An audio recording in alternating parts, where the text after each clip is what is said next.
Umamin ka na kasama ka sa akyat bahay. Hindi nga ako kasali doon. Masyado kayo mapagbintang, mapanghusga.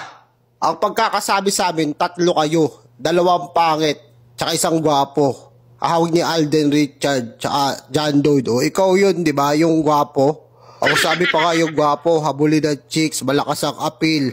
Mukhang nagkaka-crush daw yung mga nakakita sa kanya. Ikaw yung description na gwapo eh. Yung 2 kasama daw pangit eh.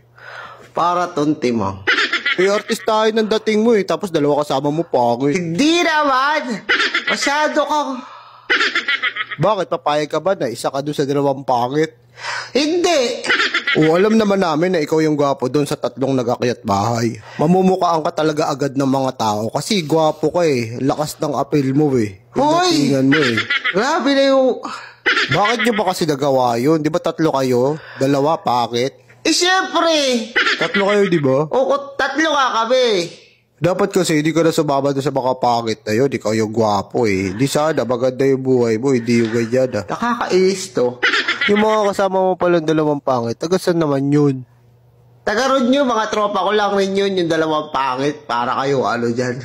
Masyado kasi kayong ano eh. Nagawa lang namin yung kasi kailangan namin ng pang-inom. O, ituro mo na sa akin yung mga kasama mo. Pilingin ng palaka.